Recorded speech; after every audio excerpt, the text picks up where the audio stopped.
ఇప్పుడు ఏది పట్టుకున్నారు ఆయన? త్రిశూలము. ఈ త్రిశూలము ఒక ఆశ్చర్యకరమైనటువంటి విషయం. శంకరుడు ఎప్పుడు పట్టుకున్నా త్రిశూలమే పట్టుకుంటాడు.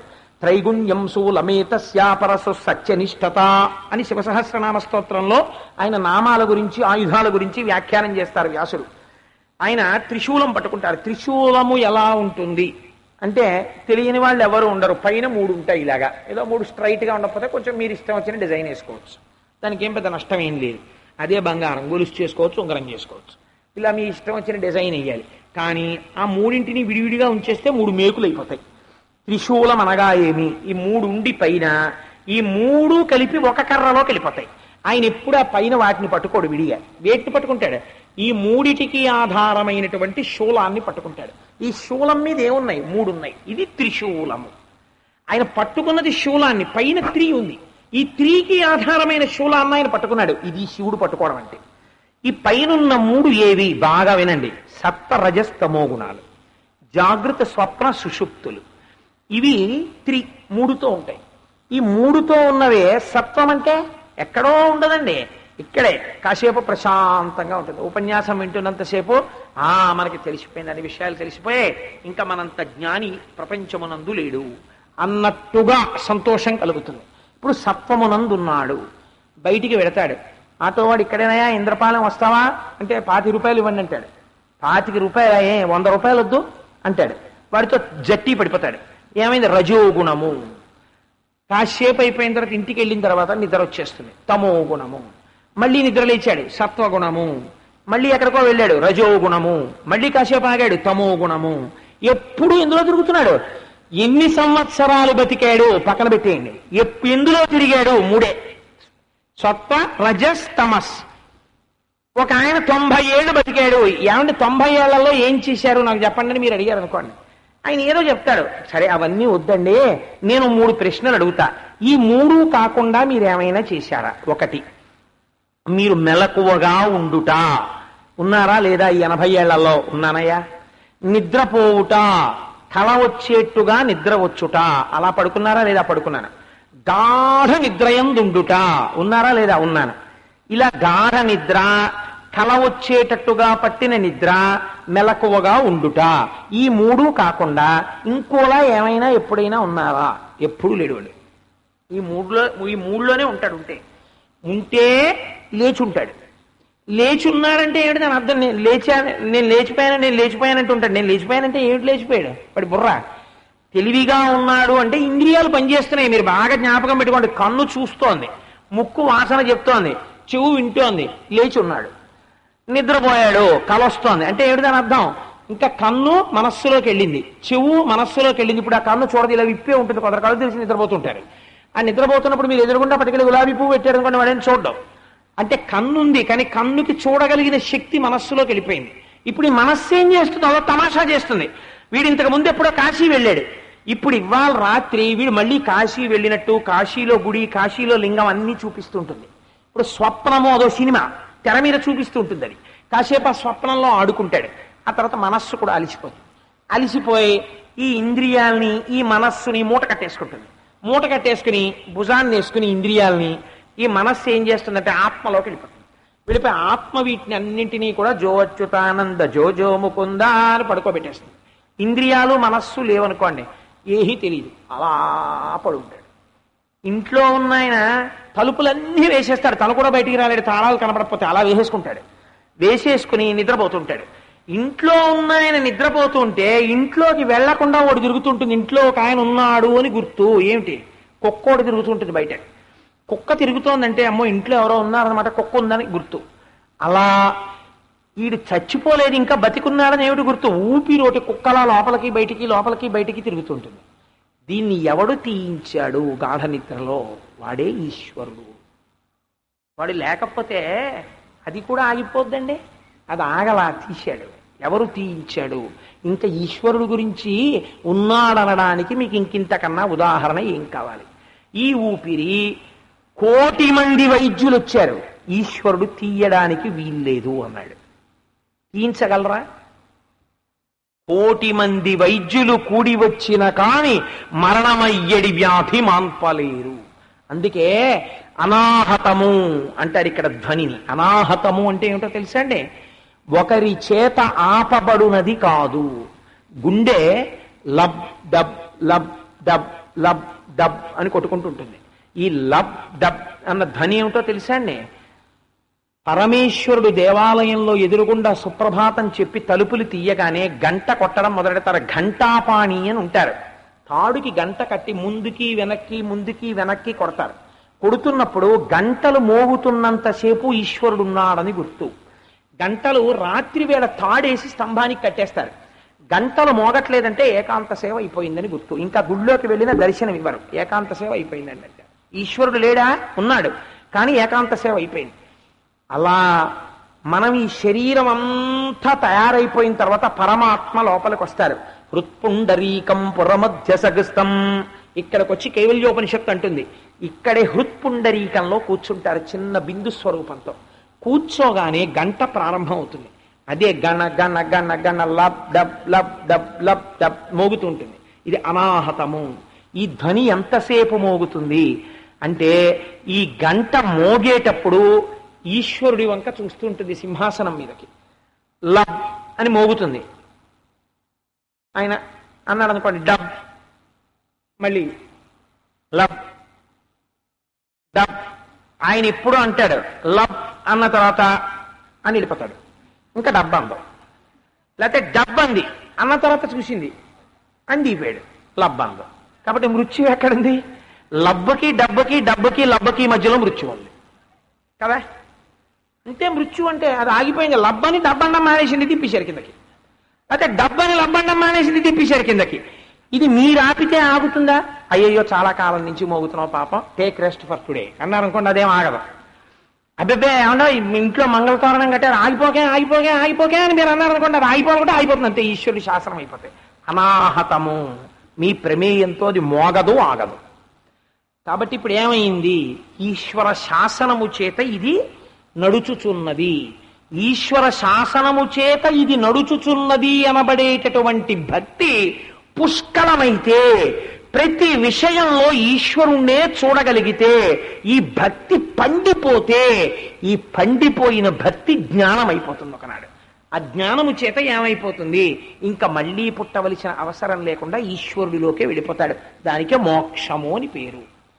కాబట్టి ఇట్లాంటి స్థితిని ఎవరు ఇయ్యగలరు అంటే గురువు మాత్రమే తన వాక్కుల చేత లోపల ఉన్న అజ్ఞానాంధకారమును తొలగించి ఈశ్వరుడు ఎక్కడున్నాడో చూపించి చెప్పి మిమ్మల్ని భగవంతుడి వైపుకి నడపగలడు.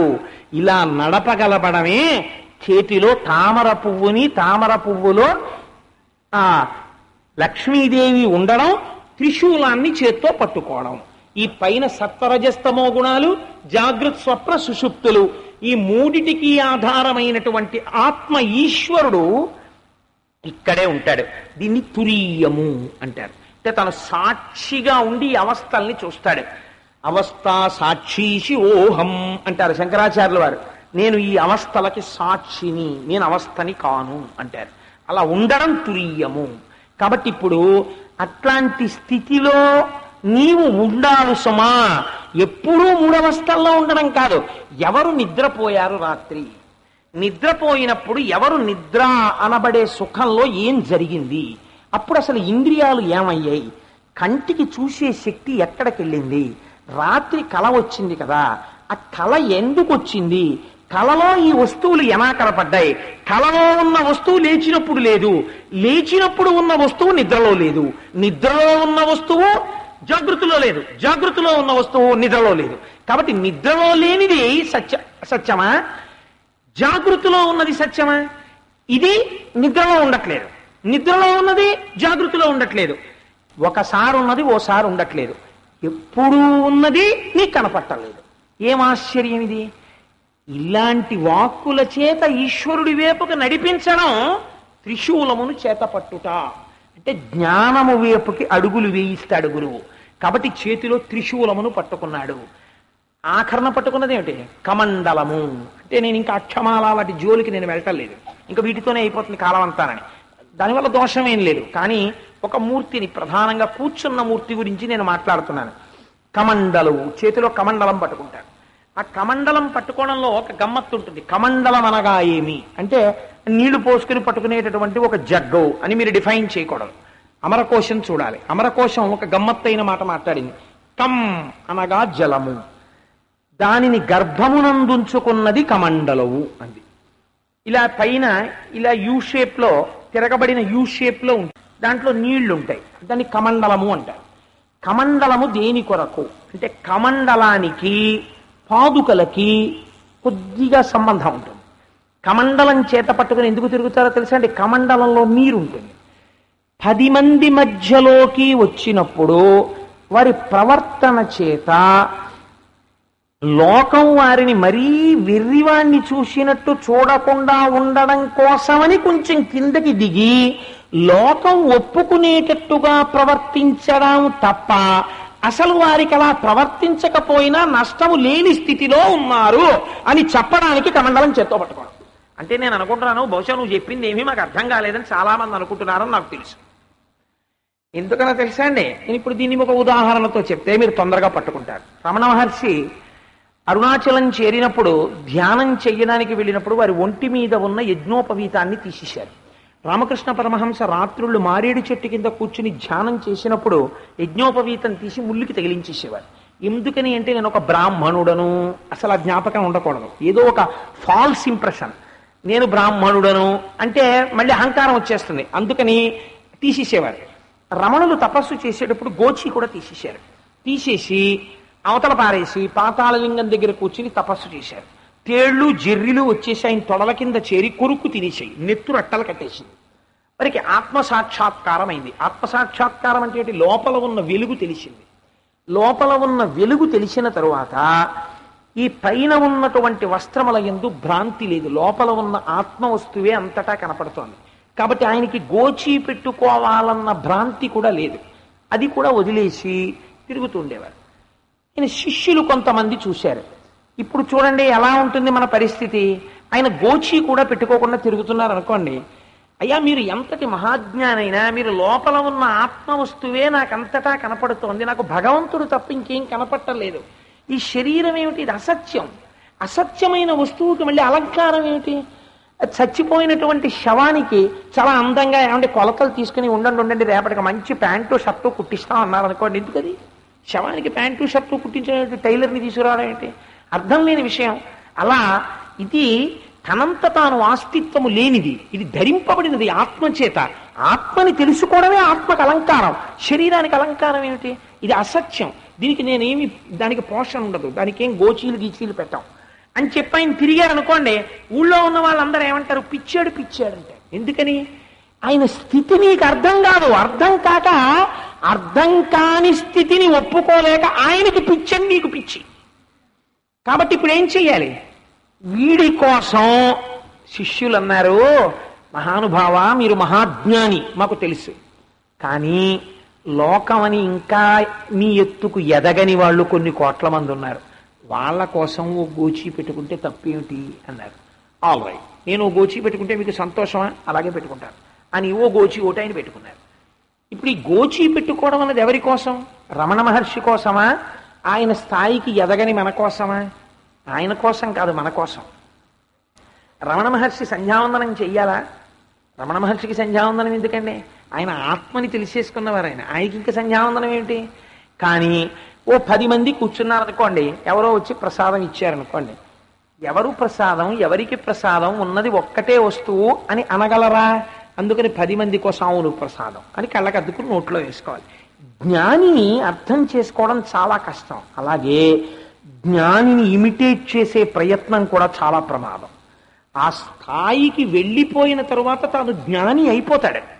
అయిపోవాలి తప్ప ఒక జ్ఞానిని చూసి నేను కూడా అచ్చు జ్ఞానిలా ఉంటానండి అని చెప్పి మీరు కూడా జ్ఞానిలా ఉండే ప్రయత్నం చేయడం మొదలు పెట్టారనుకోండి, అలాంటి ప్రయత్నం చేస్తే లేనిపోని ప్రమాదాలు వస్తాయి. ఆయన చేసినట్టు మీరు చెయ్యకూడదు. ఆయన తేళ్లు జర్రిలు కుడుతుంటే బాహ్యస్ఫురణ లేకుండా తపస్సు చేయగలరు, మీరు చేయగలరా? మీరు చేయలేనప్పుడు మీరు రమణ మహర్షిని ఎలా ఇమిటేట్ చేస్తారు? మీరు చెయ్యకూడదు. జ్ఞానిని కానీ అజ్ఞానిని కానీ వీళ్ళిద్దరిని ఆదర్శంగా పెట్టుకోకూడదు. జ్ఞాని చిట్ట చివరికి జ్ఞాని అవుతాడు, అంతేకాని జ్ఞానిని చూసి ఆయన ఎలా ఉన్నాడో నేను అలా ఉంటానని అనకూడదు మీరు. కాబట్టి ఏమైంది, అంటే ఆ స్థాయికి కిందకి దిగుతారు. అలాగే దత్తాత్రేయుల వారు పుట్టుక చేత, ఆయన సద్గురువు, పుట్టుక చేత తాను దత్తము చేసుకున్న నారాయణ స్వరూపం అది. ఆయన ఇంకెవరిని ఉపాసన చెయ్యాలి? ఆయన ఎవరి పట్ల భక్తిగా ఉండాలి? ఇంకా ఆయనకి తెలుసు ఆయన ఆత్మవస్తువు అని. అయినా లోకమన్నది ఒకటి ఉంది. అదే కార్తవీర్యార్జునుడితో చెప్పారు ఆయన. లోకము అన్నది ఒకటి ఉంది. ఆ లోకము వీళ్ళని చూసి ఆయనే చేయలేని మేము ఎందుకు చేయాలంటారు. అందుకని కృష్ణ భగవానుడు అంతటి వాడు కుచేలుడితో అన్నాడు, నేను సైతము లోకంబు కొరకు కర్మాచరణంబు చేయుపగిది అన్నాడు. ఈ లోకం నేను చేయకపోతే కృష్ణుడు చేయలేదు, మేము ఎందుకు చేయాలని వాళ్ళు మానేస్తారా, అందుకు నేను చేస్తున్నాను అన్నాడు. అందుకని లోకమంతా తనని చూసి ఆయనలా ఉండొచ్చు అనుకుని తప్పుత్రోవలోకి వెళ్ళిపోకుండా, ఆత్మ తెలియకుండానే ఆత్మ తెలుసుకున్న వాళ్ళ ప్రవర్తిస్తారేమోనని తాను కూడా భక్తితో ఉన్నట్టు, తాను కూడా ఓ స్నానం చేసినట్టు, తాను కూడా ఓ బట్ట కట్టుకున్నట్టు, తాను కూడా కూర్చున్నట్టు, తాను ఓ నమస్కారం చేసినట్టు, తాను మాట్లాడినట్టు ప్రవర్తించడమే కమండలువు చేతిలో పట్టుకోవడం వెనకాతల రహస్యము. కాబట్టి అందుకని చేతిలో కమండలం పట్టుకుని ఉంటారు. ఒకటి. రెండవ రహస్యం ఏమిటో తెలుసా అండి? శరీరమునకు ఏది పోషకము అంటే, ఈ శరీరమునకు నీరు పోషకము. నీటి చేత శరీరమును పోషించాలి. శరీరము అసత్యము అని తెలిసిపోయింది. తెలిసిపోయిన తర్వాత ఇంక ఇది అసత్యం కదండి, ఇది ఉండేది కాదు, లోపల ఉన్న ఆత్మ ఉండేది. కాబట్టి ఇది ఉండదు, కాబట్టి దీన్ని చంపవతల పారేస్తే వచ్చే నష్టం, కత్తితో పొడిచి అవతల పారేస్తాను, గొడవ వదిలిపోతుంది అన్నారు అనుకోండి. అలా పొడి చేయకూడదు. అసత్యం అన్నారు కదండి నిన్న, అసత్యమైన శరీరం ఉంటే ఎంత ఊడిపోతే ఎంత అనకూడదు. మీరు రమణ మహర్షి ఒక అద్భుతమైన ఉపమానం చెప్తుండేవారు. విస్తరాకు చివరికి ఏం చేస్తారు? పెంట కుప్పలో పారేస్తారు, అంతే కదండి. విస్తరాకుని ఏం చేస్తారు? అయ్యో ఫలానా ఆయన భోజనం చేసామండి, ఇవాళ పొద్దున భోజనం చేసిన విస్తరాకు 104 జ్వరం వచ్చి టైఫాయిడ్ వచ్చి 15 రోజుల తర్వాత నేను అన్నము తిన్న మొట్టమొదటి విస్తరాకు అని తెచ్చి బీరువాలోనో బ్యాంక్ లాకర్లోనో ఎవడైనా పెట్టుకుంటాడా? పెంట కుప్ప మీద పారేస్తాడు దాన్ని. కాబట్టి విస్తరాకు చుట్ట చివర ఏమవుతుంది? పెంట కుప్పలో పడిపోతుంది. అలాగని మీరు విస్తరాకు తేగానే పెంట కుప్ప మీద పారేస్తారా? విస్తరాకు పెట్టుకోవాలి, అన్నం పెట్టుకోవాలి, తినాలి, ఆ తర్వాత దానికి మళ్ళీ ఉత్తరాపోసనం పట్టాలి, అప్పుడు విస్తరాకును మడత పెట్టి తీసుకెళ్లి పెంటకుప్ప మీద పారేయాలి. ఈ శరీరంలో ఉండాలి, సత్యం తెలుసుకోవాలి, తెలుసుకున్న తర్వాత ఇది తనంత తాను ఎప్పుడు పడిపోతే అప్పుడు పడిపోతుంది, దాని గురించి పెద్ద అల్లరి ఏమిటని చెప్పి ఎదురు చూడాలి. అంతేకాని దీన్ని చంపే ప్రయత్నం చెయ్యకూడదు. ఆత్మహత్య దోషము. తనంత తాను ఒకనాడు పడిపోతుంది. పడిపోతున్నప్పుడు లోపల ఉన్న వస్తువుగా ఇది పడిపోవడానికి కూడా నువ్వు సాక్షిగా ఉండు. కాబట్టి అప్పటి వరకు దీన్ని జలముల చేత పోషిస్తాం. అలా పోషించి చూపించి శరీరమునందు ఉండి, అందుకని ఋతుమంతము అని పిలుస్తారు శరీరాన్ని. ఇందులో ఉండి సత్యాన్ని తెలుసుకోవాలి. సత్యం తెలుసుకుని అసత్యమైన శరీరము పడిపోతున్నప్పుడు కూడా సాక్షిగా ఉండగలగాలి. ఈ తత్వాన్ని చెప్పడం కమండలం చేత్తో పట్టుకోవడం. కాబట్టి ఇప్పుడు కమండలం పట్టుకున్నారు. ఇవన్నీ పట్టుకున్నవాడు ఇంకా ఆత్మస్వరూపి అయి ఉన్నాడు.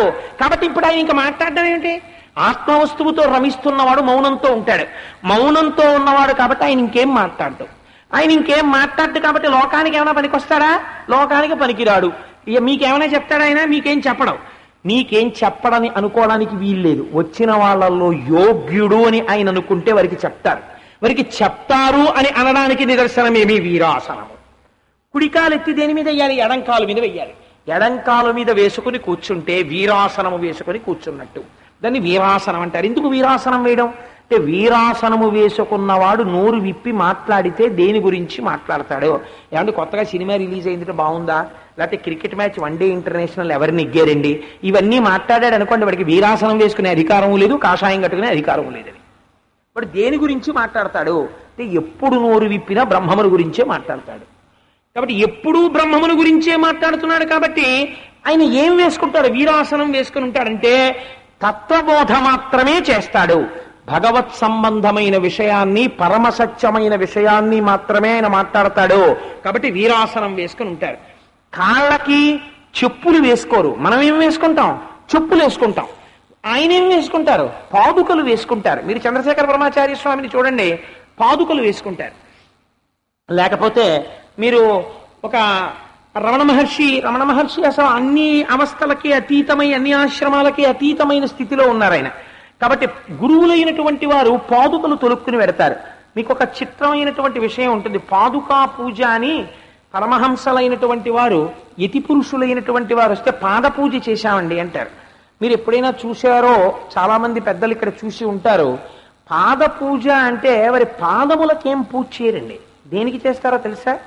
వారు ఎక్కి విడిచిపెట్టేసిన పాదుకలు ఉంటాయి, చెక్క పాదుకలు, వారు కొన్నాళ్ళు వాడినవి. ఆ చెక్క పాదుకలు అక్కడ పెడతారు. పెడితే ఆ పాదుకలకి పూజ చేస్తారు. ఆ పాదుకలకి పూజ చేయడమే పాద పూజ. స్వామివారికి పాద పూజ చేసుకున్నామంటే మా ఇంట్లో అంటారు. స్వామివారికి పాద పూజ చేసుకున్నామంటే పాదుకలకి పూజ చేస్తారు. పాదుకలు ఎందుకు వేసుకోవాలి? చెప్పులు ఎందుకు వేసుకోకూడదు? వాళ్ళు కూడా చెప్పులు వేసుకోకూడదా? ఆల్ రైట్, చెప్పులు వేసుకుంటే ఒక దోషం ఉంది. ఏదో ఒక జంతువు మరణించిన తరువాత ఆ జంతువు యొక్క చర్మమును ఉత్తరించి చెప్పు కొడతారు. కాబట్టి మరణించిన జంతువు యొక్క చర్మము పాదములకు స్పర్శతో ఉండడం ఇష్టం లేకపోతే స్లిప్పర్స్ అంటాం కదా ఈ రోజుల్లో, రబ్బర్, ఆ రబ్బర్తో చేసినవి వేసుకోవచ్చు. ఆల్ రైట్, చెట్లకి వస్తున్నటువంటి పాలుని స్పృశించడం దోషం, అందుకని స్లిప్పర్స్ వేసుకోం. కాబట్టి స్లిప్పర్స్ వేసుకోకండి, పోనీ అది కూడా వద్దు. పోనీ ఇంకొక రకం పదార్థం, ప్రపంచంలో ఏ సంస్పర్శ వలన దోషము లేదో అటువంటి పదార్థముతో చేయబడినటువంటి చెప్పులు వేసుకోకూడదా? వేసుకోరు, పాదుకలే వేసుకుంటారు. ఎందుకు పాదుకలు వేసుకుంటారో తెలుసా అండి? చెక్క పాదుక వేసుకుని నడిస్తే మీరు వారిని చూడగానే ఒక విషయాన్ని గుర్తుపెట్టుకోమని అర్థం. వారు లౌకికమైనటువంటి కోరికల పట్ల కానీ శరీరమునందు కానీ వారికి ఆసక్తి లేదు. కాబట్టి ఈ శరీరమునందు వారికి ఆసక్తి లేదు కాబట్టి ఆ ఆసక్తిని విడిచిపెట్టి ఇది సత్యము కాదు అని తెలుసుకుని వారు లోపల ఆత్మవస్తువు యందు స్థిరపడిపోయారు. కాబట్టి దేహమునందు అభిమానము లేదు. దానికి గుర్తేమి?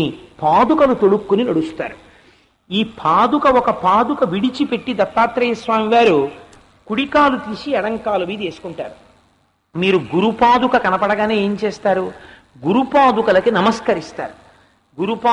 గురుపాదుకలు అంటారు. అంతేగాని మా అన్నయ్య గారి పాదుకలు, మా తమ్ముడు పాదుకలు, మా చెల్లెలి పాదుకలు, మా ఆవిడ పాదుకలు అని అందరూ ప్రపంచంలో గురుపాదుక అంతే. గురుపాదుక అన్న మాట ఎందుకు వచ్చింది మీరు ఎప్పుడైనా ఆలోచన చేయండి. ఇక్కడే ఒక గొప్ప రహస్యం ఉంటుంది. మీరు ఇది తెలుసుకుంటే చాలా గొప్ప తత్వం తెలిసిపోయినట్టే. ఇందాక నేను ఒక విషయం మీకు మనవి చేశాను.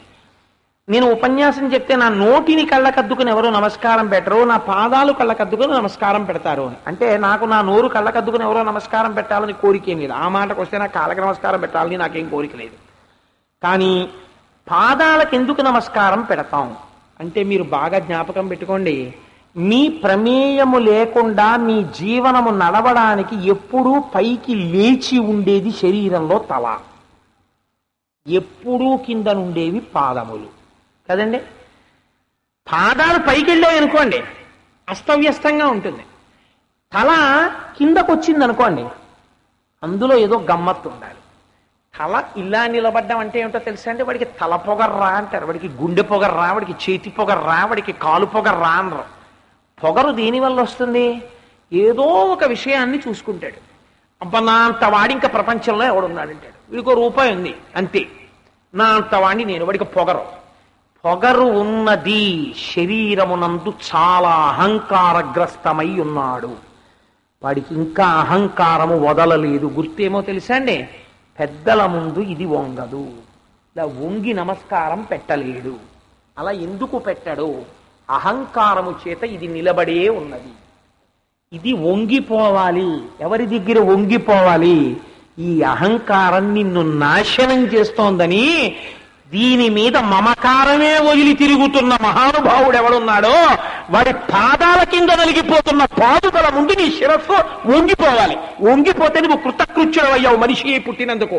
ఇది చెప్పడానికి గురుపాదుక ముందు తల వంగిపోవాలి తప్ప గురుపాదుక ముందు నిలబడి పువ్వేయడానికి వీల్లేదు.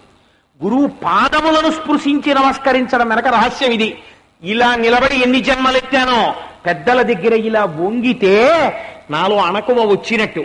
ఆ వంగనంతసేపు నాకు రానే లేదు అహంకారాన్ని విడిచిపెట్టడం అని తెలిసినట్టు. కాబట్టి వంగి ఇలా చెయ్యి వేసి పట్టుకుని నమస్కరిస్తే గురుపాదుకని పట్టుకోవడం వల్ల ఏ మహానుభావుడు దేహాత్మాభిమానం వదిలిపెట్టాడో, ఇన్ని కోట్ల జన్మల నుంచి నేను వదిలిపెట్టలేకపోయానో అటువంటి వాడి ముందు ఈ వదిలిన వాడి ఔన్నత్యాన్ని గుర్తించి నిలబడిపోయిన నా తలని వంచుతున్నానని చెప్పడం గురుపాదుక ముందు శిరస్సు వంచడం. అందుకని పాదుకలు వేసుకుని గురువులు తిరుగుతారు, శిరస్సు వంచి శిష్యులు నమస్కరిస్తారు. ఇంతటి రహస్యాన్ని మర్చి స్వామి పాదుకలు వేసుకుని తిరిగారు. వెనక ఒక ఆవు నిలబడి ఉంటుంది, ముందు ఒక 4 కుక్కలు అస్తవ్యస్తంగా, ఒకటి ఇలా ఒకటి అలా ఒకటి ఇలా ఏవో 4 కుక్కలు ఉంటాయి. ఏమిటా 4 కుక్కలు, ఏమిటా ఆవు? మీకు భగవంతుని యొక్క స్వరూపాల్లో శంకర భగవత్పాదులతో సహా గురువుల యొక్క స్వరూపాల్లో 4 కుక్కలు ఒక ఆవు ఉన్నవాడు ఎవ్వరూ లేరు. 4 కుక్కలు ఒక ఆవు ఉండేటటువంటి గురుస్వరూపం దత్తాత్రేయ స్వామి వారు ఒక్కరే. అలా ఎందుకు ఉంటాయి అంటే ఆ 4 కుక్కలు ఏవో మీరు తెలుసుకోవాలి. కుక్కకి ఉన్న లక్షణం ఏమి అంటే, కుక్క 2 లక్షణములతో ఉంటుంది. దానికి మనస్సులో భగవంతుడన్నవాడు అది ఎప్పుడు ఒకడి గురించే ఆలోచన చేస్తుంది. దానికి 2 యజమానులు 3 యజమానులు దానికి ఉండరు. దానికి ఒకడే యజమాని. ఎవరా యజమాని? ఎవడు తనని పోషిస్తున్నాడో వాడు యజమాని. పక్కన కోటీశ్వరుడు ఉన్నాడు, పక్కన రిక్షా తొక్కుకునేవాడు ఉన్నాడు. ఈ కుక్కకి అన్నం పెడుతున్నవాడు, ఈ పూరిపాకలో ఉన్నవాడు తాను అన్నం తింటూ ఇంత కబలం దిశ కుక్కకి పెడతాడు. ఆ కోటీశ్వరుడు కారెక్కుతూ లేకపోతే మార్నింగ్ వాక్ ఎడుతూ స్టిక్ పట్టుకుని పాక ముందు నించుని ఏమై రేపు పొద్దున్నా అని పిలుస్తున్నాడు అనుకోండి, ఈ కుక్క భౌ భౌ భౌ అంటుంది. వాడు కోటీశ్వరుడిని దానికి లెక్క ఉండదు. ఏమో నా యజమాని పాక ముందు నించున్నాడు ఎత్తుకుపోతాడేమో అందరికి అనుమానం. అంతేకాని వాడు కోటీశ్వరుడు రా, ఈ పాకలోంచి ఎత్తుకెళ్ళవలసిన అవసరం వాడికేంటి? దానికి అనవసరం. దానికి ఒకటే, దానికి ఎవరు అన్నం పెట్టారో, ఎవడు దానికి పోషకుడో, ఎవడు ధారకుడో వాడి పట్ల విశ్వాసమో. ఇది కుక్క లక్షణము. కుక్క ఏం చేస్తుంది?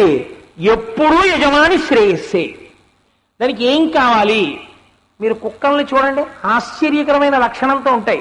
అది పడుకుంటుంది. కుక్క పడుకుంటే ఓ కాకి అలా వచ్చి ఆ దానిమ్మ చెట్టు మీద వాలుతుంది. నేను మా తమ్ముడు ఇంటికి వెళ్ళినప్పుడు చూసి ఆశ్చర్యపోతుండేవాడిని. నేనంటే ఎప్పుడు ఫ్లాట్స్లో ఉంటుంటున్నాను కాబట్టి కాకినాడలో నాకు అలాంటి గొడవలు లేవనుకోండి. మా తమ్ముడు హైదరాబాద్లో ఉన్నాడు, వాడికి ఏదో 2 అంతస్తుల మేడ ఉంది.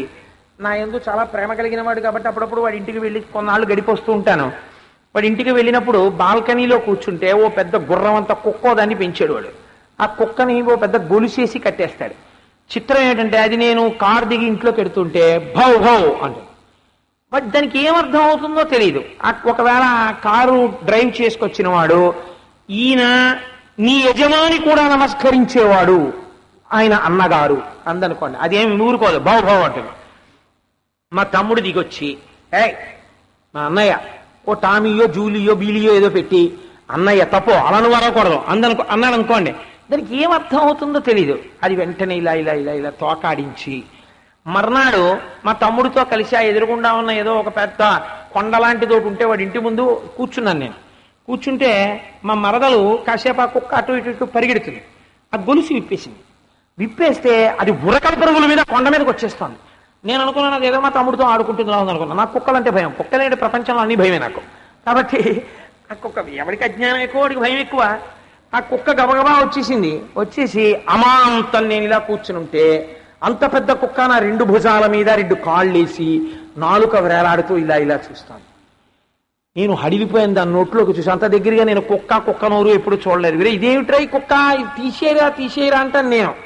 అన్నయ్య దానికి నిన్న నేను చెప్పాను కదా, వాడు మా అన్నయ్య, అలా అరవకూడదు అన్నాను కదా, దానికి పశ్చాత్తాపం అన్నయ్య, అది నిన్ను ప్రేమిస్తోంది, దాని ప్రేమ మండిపోను, దాన్ని తీసేయరా అంటాను నేను.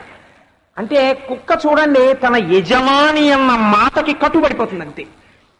దాన్ని ఎక్కడ వదిలేయండి పరిగెత్తుకుంటూ మళ్ళీ యజమాని ఇంటికి వచ్చేస్తుంది. యజమాని కూతురు జోలికి మీరు వెళ్ళండి, ఆ పిల్లని కాస్త మీరు ఆడుకుని దాన్ని ఏదో ఏడిపించారనుకోండి, అది ఆ ఇంటికి వచ్చిన చుట్టాన్ని బాబో అనరుస్తుంది. కాకి దానిమ్మ చెట్టు మీద వాళ్తే కాకి మీద బాబో అనరుస్తుంది. ఆ దానిమ్మ కాయ ఏమైనా కాకి తినేస్తుందేమో, అది మా యజమాని. కుక్కకి సర్వకాలముల యందు యజమాని పట్ల ప్రీతి తప్ప ఇంకొకటి ఉండదు.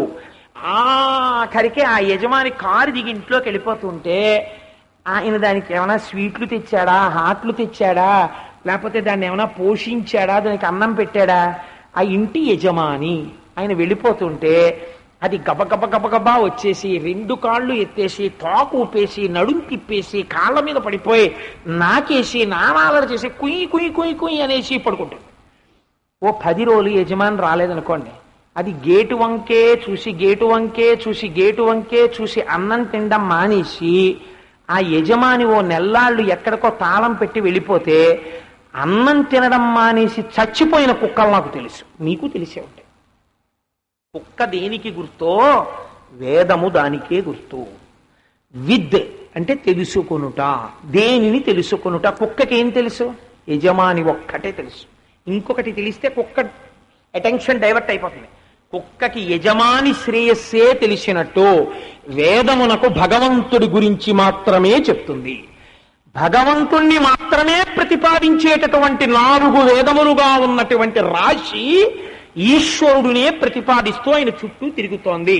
4 వేదముల చేత ప్రతిపాదింపబడిన పరాత్పర స్వరూపము సాకారమైతే దత్తాత్రేయుడై గురువుగా నీ ముందు కూర్చుని ఉన్నాడు. 4 కుక్కలు ఆయన చుట్టూ తిరుగుతుంటాయి. వెనకాతల దూరంగా ఒక ఆవు నిలబడి ఉంటుంది. ఎవరా ఆవు? ఆ ఆవు ఉపనిషత్తు. ఆ ఆవు కుక్కలకి చివర నించుంటుంది. ఎందుకు అలా నించోవడం? దాని పేరే ఉపనిషత్. ఉపనిషత్ అంటే ఏమిటో తెలుసా అండి? వేదములకు చివర ఉన్నటువంటిది ఏదో దాని పేరు ఉపనిషత్. అందుకే అబ్బో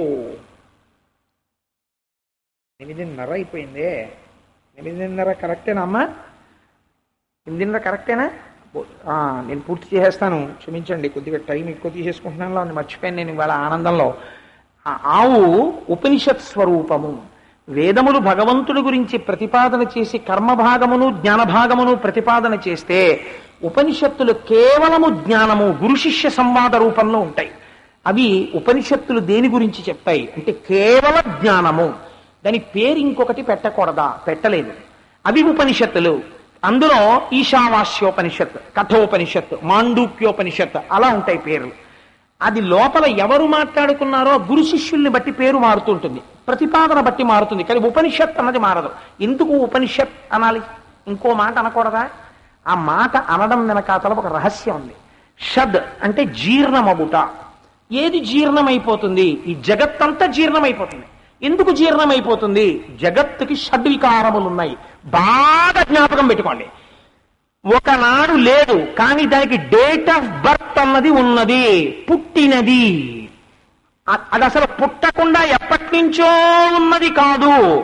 అలా ఎప్పటి నుంచో ఉన్నది అవుతుంది. దాని పుట్టుక ఎవరికో తెలియదు. అప్పుడు ఏమంటారు? పూర్వజా త్రిపురాంబిక అంటారు లలితా శాస్త్రంలో. దాని పుట్టుక ఎవరికీ తెలియదు. అందరి పుట్టుకి ముందే అది పుట్టింది. కానీ మిగిలినవన్నీ పుట్టడము తెలుసు. ఒకనాడు పుట్టినవి. ఆ పుట్టినది ఏమైనది? పెరిగినది. పెరిగినది మార్పు చెందినది. మార్పు చెందినది తరిగినది. తరిగినది నశించిపోయినది. పుట్టుట, పెరుగుట, మార్పు చెందుట, తరుగుట, శోషించిపోవుట, నశించిపోవుట. ఈ 6 లక్షణములతో షడ్వికారములతో ఈ జగత్తంతా వస్తుంది వెళ్ళిపోతుంది, వస్తుంది వెళ్ళిపోతుంది. ఆ చెట్టు ఇది 10 సంవత్సరాల క్రితం ఉందని నేను అనుకోను. ఎప్పుడో పుట్టింది ఆ చెట్టు. అది పెరుగుచున్నది. వచ్చే సంవత్సరం నేను ఉపన్యాసాలకు వచ్చేటప్పటికీ అది ఇంకా పెరుగుతుంది. 2 ఏళ్ల తర్వాత ఇంకా పెరుగుతుంది. పెరిగి పెరిగి పెరిగి పెరిగి పెరిగి పెద్ద చెట్టు అవుతుంది. మనం వింటుంటాం, శ్రీశైలంలో ఉండేదండి ఓ పెద్ద చెట్టు ఫలానా సంవత్సరం తుఫాన్లో పెరిగిపోయినది. ఏమైంది? నశించిపోయినది. అన్నీ షద్ షద్ షద్, అన్ని జీర్ణం అయిపోతున్నాయి, వస్తున్నాయి, పెరుగుతున్నాయి, వెళ్ళిపోతున్నాయి, వస్తున్నాయి, పెరుగుతున్నాయి, వెళ్ళిపోతున్నాయి. ఈ పురుగులు ఎక్కడున్నాయో తెలియదు. దీపాలు పెట్టారు, ఎన్ని పురుగులో. పుట్టినవి భూమిలోంచి వచ్చాయి, పెరిగినవి గబగబగబ తిరిగాయి.